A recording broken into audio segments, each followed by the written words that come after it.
Sean muy bienvenidos a un nuevo capítulo del Negocio del Barrio, un espacio de conversación en el que abordamos temas de interés común para el desarrollo del debate en la opinión pública. En el último tiempo, el gobierno de Sebastián Piñera ha vivido muchos cambios.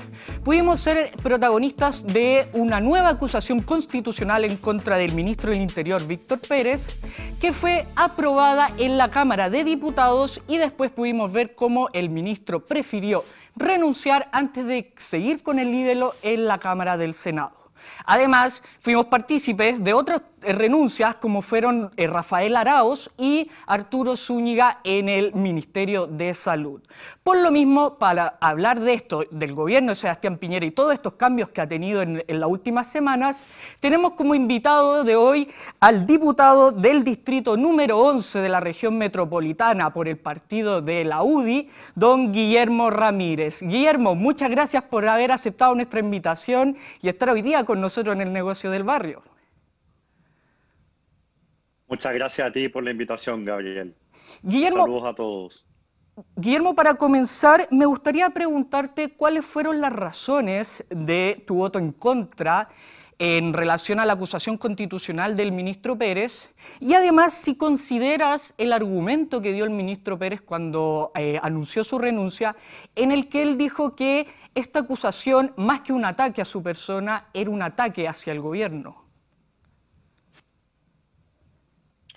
Bueno, en primer lugar, yo voté en contra de la acusación porque no tenía ningún fundamento. La acusación responde a esta lógica que ha tenido la oposición de obstruir permanentemente el trabajo del gobierno. A esta posición se le metió en la cabeza que la política es un juego de suma cero. Eso en castellano significa que en la política a mí me va bien si a mi adversario le va mal. Y por lo tanto, como oposición han tomado el rol de hacer que al presidente Piñera le vaya lo peor posible. Esa es la lógica que hay hoy día en la oposición. Y eso es triste, porque al final las democracias se tratan de que los que están en oposición puedan plantear ideas que sean distintas a las del gobierno, ideas que son legítimas en el debate público. Y que esas ideas que el gobierno no va a plantear, porque son ideas de la oposición, que piensan de otra manera, se puedan debatir. Ese es el rol de una oposición. Las oposiciones están también para corregir las cosas que se hagan mal. Cuando el gobierno hace una propuesta, presentar una alternativa para hacer lo que está proponiendo el gobierno, pero quizás de otro modo. Nada de eso hemos tenido con esta oposición. Por ejemplo, desde el año 90 al 94 hubo una comisión investigadora. Del 94 al 98 hubo una comisión investigadora. Ahora llevamos más de 70. Nosotros cuando éramos oposición presentamos una acusación constitucional política, digamos, que fue contra Yanna Proboste. Ahora llevamos 9. Entonces, la verdad es que esta oposición se dedica exclusivamente a obstruir y simplemente uno miraba el libelo, uno miraba la acusación contra el ministro Pérez y no había nada, absolutamente nada que ameritara que al ministro Pérez, habiendo estado 3 meses en el cargo, lo hubiesen destituido. Y hoy el senador Navarro dijo que van a acusar también al ministro Delgado, el nuevo ministro del Interior, mientras el general Rosas siga en su cargo. O sea, básicamente el ministro Delgado no se alcanzó a sentar en la silla y ya lo están amenazando con acusarlo y destituirlo. Entonces, con una oposición así en la que pierde Chile, todos los chilenos somos los que nos vemos perjudicados. Cuando un gobierno le va mal, a los chilenos nos va mal. Y la oposición en ese sentido no ha tenido el patriotismo suficiente para cumplir su rol. Guillermo, tú mencionaste el nombre de Rodrigo Delgado, que ahora va a asumir esta nueva cartera dejada por el ministro Pérez, y quisiera consultarte si crees tú que este nombre que eligió Sebastián Piñera está buscando un poco el consenso con la oposición aquí en Chile, o realmente todavía no da luces de una buena elección de ministro, porque como tú bien has dicho, han existido ya 9 acusaciones constitucionales en el segundo mandato de Sebastián Piñera, de las cuales 7 han sido directamente involucradas con cargos de confianza del mandatario. Sí, mira, lo de Rodrigo Delgado es una apuesta, y a mí me gustan este tipo de apuestas. Es una apuesta porque no solamente es un tipo joven, eso ya lo habíamos visto con Gonzalo Blumel, pero sobre todo porque viene de un mundo distinto a de los otros políticos. es por decirlo de una manera, él está fuera del establishment de la política. Desde hace mucho tiempo, yo sé que esto quizás desde afuera no se ve, pero hace muchos años hay una especie de divorcio entre la política del mundo municipal y el resto de la política del Congreso y el gobierno. Y esto se ve en todas las coaliciones políticas, no solamente en Chile Vamos. Y eso es probablemente porque en la política nacional, en el Congreso y en el gobierno, todo está muy polarizado. Los políticos le hablan cada uno a su barra brava y extreman los argumentos y estamos todo el día peleando. Y esta crítica que yo hacía a la oposición exacerba los ánimos y palabras sacan palabras. Mientras que los políticos del mundo municipal están solucionando problemas, se juntan con sus pares de otros partidos y de otras coaliciones para solucionar problemas en conjunto. Entonces, y eso lo demuestra la aprobación ciudadana. Los diputados tenemos como un 2% de aprobación, el gobierno también está muy abajo, pero los alcaldes tienen una gran aprobación. De hecho, los únicos 3 candidatos con posibilidades de llegar a la presidencia son alcaldes: Tarek Jadwe, Joaquín Lavín y Evelyn Matei. Entonces, yo creo que el hecho de incorporar en la cabecera del gabinete, el cargo más importante después del presidente de la República, a una persona que viene del mundo municipal, que tiene otro lenguaje, que tiene otra aproximación a la realidad de los vecinos y de los ciudadanos, que estuvo por el apruebo, que es joven, yo creo que es una apuesta interesante y creo que es una gran oportunidad. Yo espero que le den el espacio a Rodrigo Delgado para poder imprimirle su sello al cargo. Si eso ocurre, yo creo que vamos a andar muy bien. De concretarse esta acusación constitucional que tú me mencionabas que dijo el senador Navarro, ya serían 8 acusaciones constitucionales en total con cargos de puestos de confianza de Sebastián Piñera en el segundo mandato, y según datos que nosotros mismos sacamos, esto equivale a que en el segundo mandato de Sebastián Piñera hay una acusación constitucional cada 124 días, que eso aproximadamente da un total de 4 meses. ¿Crees tú que esta medida que ocupa el Congreso y sobre todo la oposición está siendo abusada y quizás ocupada de más desde la oposición, o realmente estas acusaciones constitucionales han tenido un peso importante y que han debido hacerse en su tiempo cuando se dieron cada una? Mira, nosotros los parlamentarios tenemos un mandato de la Constitución, que es fiscalizar. Y tenemos muchísimas herramientas. Déjame darte un par de ejemplos que la gente no conoce. Nosotros los parlamentarios, los diputados, por ejemplo, podemos entrar a cualquier parte ni nada. Yo podría, en un horario completamente fuera de visitas, a las 4 de la mañana, yo podría ir a una cárcel, pedir que me dejen entrar y me tienen que dejar entrar. ¿Por qué? Porque tenemos un rol fiscalizador y podemos llegar de sorpresa a donde queramos. Esa es una herramienta. Una segunda herramienta es que nosotros podemos presentar en la Cámara de Diputados, no en el Senado, comisiones investigadoras. Y citar a cualquier persona del gobierno está obligado a venir y a dar antecedentes. Una tercera herramienta son las interpelaciones, que nosotros podemos citar obligatoriamente a cualquier ministro que tiene que pararse en la mitad de la Cámara de Diputados y se le interpela uno a uno respecto a los temas y él tiene que dar información. Y la Constitución estableció una última herramienta, es lo que los abogados dicen de última ratio, es decir, es la herramienta más grave, es la herramienta más poderosa, es para los casos realmente graves, que es la acusación constitucional. Y la acusación constitucional básicamente es la posibilidad de destituir a alguien de su cargo, y además con la destitución, porque es una herramienta para los casos más graves, esa persona queda sancionada e imposibilitada de ocupar cualquier cargo público, sea de confianza o de elección popular, por 5 años. O sea, la falta es tan grave que esa persona se castiga con 5 años de pérdida de los derechos ciudadanos. Entonces, yo le pregunto a cualquiera que nos esté viendo hoy día, ¿cuál fue esa falta tan grave del ministro Pérez? ¿Cuál fue esa falta tan grave del ministro Mañalich? ¿Cuál fue esa falta tan grave del intendente Guevara? ¿Cuál fue esa falta tan grave de las 8 acusaciones que han habido a personas de confianza del presidente?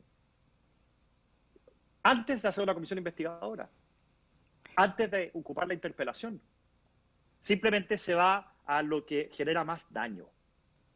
Entonces, la verdad es que se está destruyendo la institucionalidad. La institucionalidad tiene una lógica. Y en el momento que los parlamentarios hacemos caso omiso de esa lógica, estamos destruyendo la institucionalidad. Y es muy grave el transmitir que para nosotros la institucionalidad no es importante en medio de una discusión constitucional. O sea, ¿qué significa esto? ¿Que tampoco vamos a respetar la nueva constitución? ¿Que al final los intereses políticos, el hacerle daño a mis adversarios políticos, va por sobre las reglas? O sea, ¿la nueva constitución va a ser algo que va a ser decorativo? Guillermo, pero en cuanto a los motivos de estas acusaciones constitucionales, me voy a la última del ministro Pérez, en la que se le acusó los argumentos que ocupó Gabriel Asensio, que fue uno de los diputados encargados de la acusación.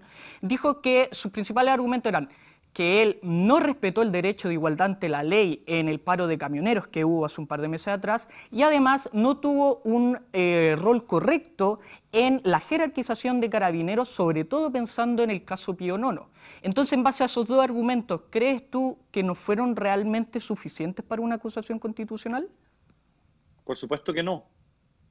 Nómbrame, no tú, es una pregunta retórica, a un ministro del Interior que no haya vivido bajo su mandato algún error grave de carabineros. Pero... La presidenta Bachelet muchas veces dio de baja a carabineros que cometieron errores, tal como el gobierno lo hizo con este carabinero del Puente Pío Nono, que lo dio de baja. Y a nadie se le ocurrió en ese momento interpelar al ministro del Interior. Ni siquiera interpelar, digo, menos acusarlo constitucionalmente. O sea, al final es parte de la pega de carabineros que están expuestos a este tipo de errores. Y lo importante es cómo se reacciona después. En este caso se dio de baja al carabinero. En el caso de los camioneros, yo lo lamento mucho por la izquierda, pero el 90% de los chilenos cree que los camioneros en esto son las víctimas, no los victimarios. La razón por la cual ellos pararon era porque habían asesinado a un camionero en la Araucanía. Habían disparado contra la cabina con un niño adentro. Les han quemado camiones a cada rato. Entonces, los camioneros estaban pidiendo al Estado algo básico, que cualquier ciudadano tiene derecho a pedirle al Estado. Déjenme hacer mi pega de manera tranquila. Asegúrenme que yo haciendo mi pega, que contribuyo al bienestar de Chile y al bien común, por mi pega, que no me van a asesinar en el camino. Y el gobierno, que es me parece a mí una petición más que sensata, está dentro, además, en la Constitución establece el derecho a la petición, el derecho a la manifestación. Yo siempre he estado a favor de las manifestaciones, estamos en una democracia liberal. Entonces, al final del día, ¿qué pretendía la izquierda? ¿Que el gobierno hiciera qué? Dicen que no aplicó la Ley de Seguridad Interior del Estado. Eso es un instrumento. El gobierno estaba llamado a restablecer el orden y a poder hacer frente y volver a la normalidad en el menor tiempo posible. Y se logró. El gobierno en menos de 2 semanas llegó a un acuerdo con los camioneros, se depuso el paro y listo. ¿Por qué tenemos que hacer las cosas como alguien dice? No, esto no se puede hacer conversando, esto no se puede hacer dialogando, esto se tiene que hacer con Ley de Seguridad Interior del Estado. ¿Por qué? Pero Guillermo, de repente también faltaría mencionar el otro lado de la moneda, que en el caso de los camioneros, por ejemplo, cortaron el suministro de varias partes del sur de Chile y además amenazaban a todos los camioneros que no querían unirse a estas marchas que ellos hicieron, manifestaciones, y los amenazaban rompiendo sus propios camiones. Entonces, al final, el argumento que ocuparon para la acusación constitucional es que el señor Pérez, durante los conflictos mapuches, trataba de imponer la ley frente a cualquier quema de municipalidad, frente a cualquier quema de camión. Pero en el momento en que los camioneros cortaron el suministro hasta de las ambulancias, el ministro Pérez no reaccionó. Entonces, ese es el problema, es ahí donde está, porque es muy cierto que finalmente todo Chile, o prácticamente todo Chile, estaba de acuerdo con que los camioneros eran las víctimas. Pero, ¿crees tú que al parecer los camioneros después terminaron convirtiéndose en victimarios con lo que te comento ahora? Mira, la reacción de la autoridad siempre tiene que ser proporcional al conflicto que tiene enfrente. Tú no puedes reaccionar de una manera exagerada frente a demandas legítimas, por ejemplo, y pacíficas. No puedes reaccionar mal. De hecho, tienes el deber de proteger la manifestación. Y luego los que van generando más daño, o los que van generando daño, tienen que ser reprimidos con las herramientas legales, ¿no? Y dentro de la Constitución. Y ya, si es que la violencia se exacerba, uno puede aplicar un poco más de fuerza. Lo que trato de decir es que la autoridad siempre tiene que reaccionar de manera más o menos proporcional, ¿ya? Los camioneros, en el 99% de los casos, ralentizaron la marcha en las carreteras porque ocuparon una pista, no bloquearon las carreteras. No quemaron ni una iglesia, no agredieron a ni un carabinero, no saquearon ningún negocio, no quemaron ni un cuartel, no tiraron ni una molotov, no rompieron ningún pavimento, no destruyeron ningún parque. Entonces, pedir que a los camioneros se les trate igual que a los que sí hacen todas estas cosas no es razonable. La autoridad no puede reaccionar de igual modo frente a situaciones distintas, sino que tiene que sopesar cada situación. Cuando los carabineros bloquearon algunos caminos y generaron problemas de suministro, y cuando una persona incluso murió porque una ambulancia no pudo pasar, o estaba, más que no pudo pasar, estaba muy lento el trayecto, según entiendo, el gobierno amenazó que si eso volvía a ocurrir y que si no desbloqueaban inmediatamente el tema del suministro, iba a aplicar la ley de seguridad interior del Estado. Y los camioneros lo que hicieron fue abrir aquellos lugares que estaban bloqueados y no alcanzó a haber ningún tipo de escasez en los suministros, en ninguna parte. Por lo tanto, el gobierno hizo lo que tenía que hacer. Uno puede decir, yo habría aplicado la ley de seguridad interior del Estado al tiro. Está bien, es legítimo plantear que uno podría haber hecho las cosas distintas. Pero lo razonable, lo que uno debiese esperar de la autoridad es que solucione el problema en un tiempo prudente. Y eso Víctor Pérez lo hizo. Y si querían más información de por qué Víctor Pérez tomó ciertas decisiones y no otras, lo podrían haber interpelado para que rindiera cuenta frente a la Cámara de Diputados. Pero inmediatamente acusarlo con la herramienta más ruda que tenemos en el Congreso, amenazando incluso que pierda sus derechos ciudadanos por 5 años, me parece una exageración total. Eso sí que es desproporcionado, no las herramientas que ocupó el gobierno contra los camioneros, lo que ocupó la oposición contra el ministro Pérez, eso es lo desproporcionado. Guillermo, pasando a otro tema, me gustaría tocar el posible segundo retiro de otro 10% de las AFPs, en el que en el Congreso ya se está hablando mucho sobre que esto ya podría materializarse en un tiempo más. Y para darte unos datos, con solamente el primer 10% de la que se retiró, 1,9 millones de chilenos quedó sin ahorros en sus cuentas de la AFP. Y con ese dato quisiera consultarte, ¿crees tú que sería una buena medida, un buen proyecto de ley, un segundo retiro de estas AFP? No, yo creo que no es una buena idea. Yo sé que muchas personas están en una situación difícil y sé que hoy día el retiro de ese 10% puede ayudar a muchas familias. Yo estoy consciente de eso. Pero hay 2 razones por las cuales yo me opongo. La primera razón es porque el gobierno y nosotros los parlamentarios tenemos el deber, cuando diseñamos una política pública, de preocuparnos primero de los que sufren más y de darle primero a los que menos tienen. Porque si no hacemos nosotros eso, al final entonces las personas que sufren más, o las personas que tienen menos, quedan en el abandono total y absoluto. Y no podemos abandonar ni dejar atrás a ningún chileno. Tú lo acabas de decir. 1,9 millones de chilenos se quedaron sin plata en su AFP, que es el 1,9 millones de chilenos que tienen más bajos ingresos, el 1,9 millones de chilenos que han tenido pega de manera muy esporádica, el 1,9 millones de chilenos que por las razones que sea no han podido trabajar, de salud o lo que sea. Nosotros estamos a puertas de aprobar una política pública que ayuda a mucha gente, pero no a los que más lo necesitan. No a los que más están sufriendo y a los que tienen menores ingresos. Y el segundo argumento, o la segunda razón por la cual yo me opongo, es porque es muy fácil para el Congreso y para el gobierno aprobar una política pública en la que se echa, para solucionar el problema, reactivar la economía y todo lo que puede traer el 10%, se echa mano a los ahorros de los trabajadores. Yo soy de la idea de que a las personas que lo necesiten, no solamente a ese 1,9 millones, a todos los que lo necesiten, hay que llegar con ayuda, pero con ayuda que sea del Estado. ¿Cómo vamos a estar pidiéndole a ellos que los ahorros que son para sus pensiones sean finalmente la tabla de salvación?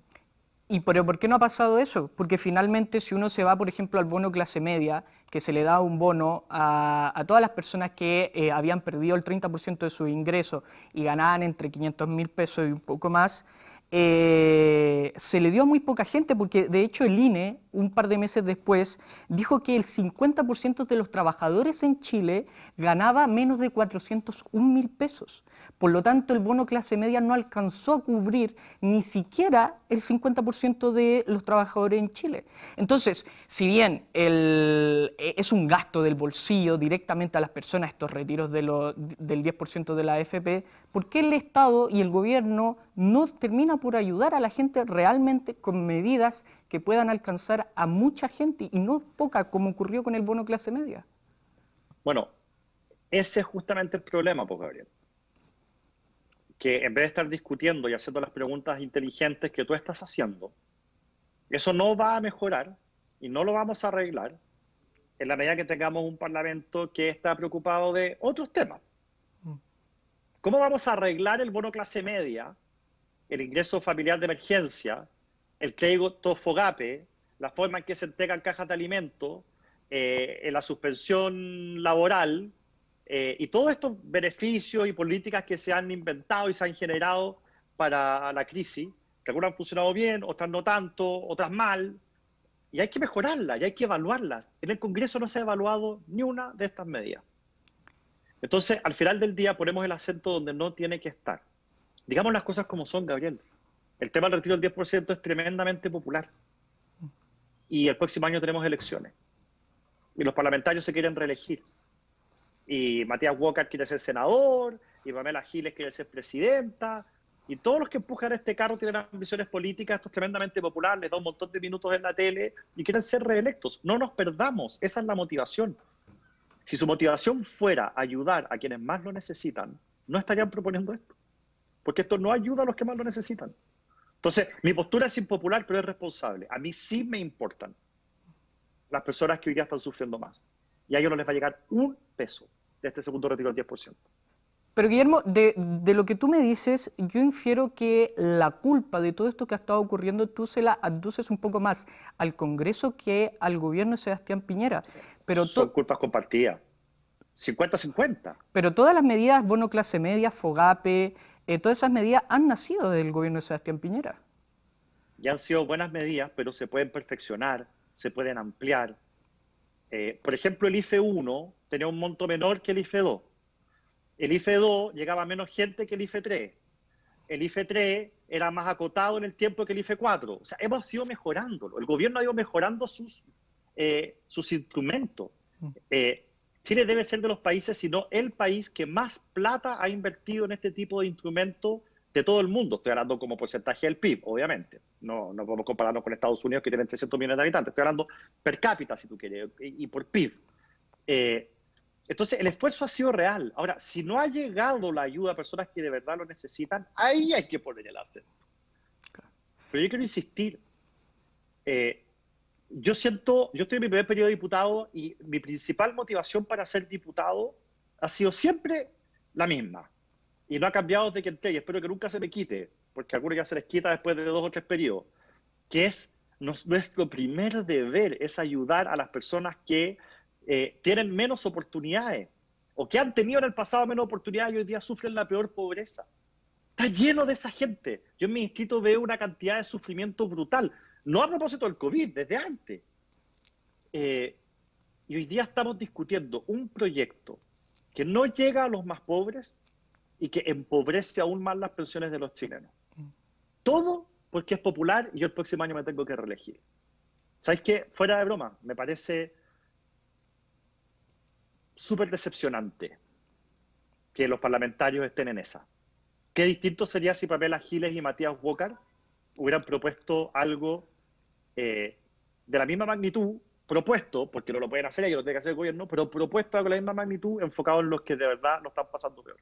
¿Crees pero tú? Yo voy a tener la posibilidad de sacar mi plata de la AFP y el tipo que vive en una media agua no. ¿Crees tú? Ese es el proyecto. ¿Crees tú que ya a 5 minutos de que acabe el programa, que los congresistas en Chile se preocupan muchas veces más de quién saca el proyecto de ley que del contenido que tiene el proyecto de ley? Hay de todo.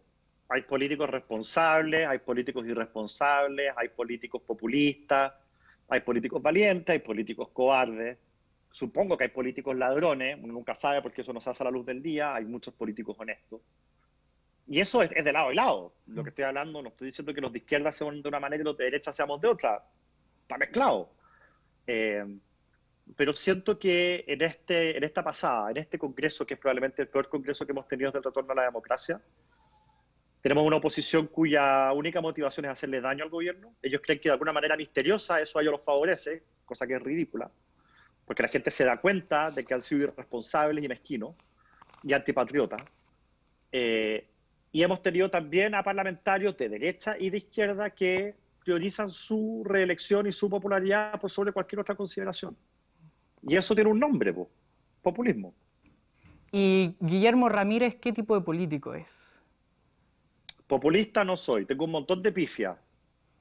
Y tengo mucho que aprender porque estoy en mi primer periodo.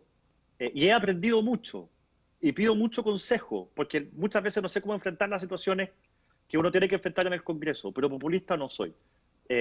Yo jamás voy a aprobar una ley que creo que le hace daño al país solo por el hecho de que a mí me puede rendir créditos políticos. Porque si todos los políticos cayéramos en esa tentación, nos transformaríamos en Argentina en 2 minutos. Y yo no voy a ser parte de eso.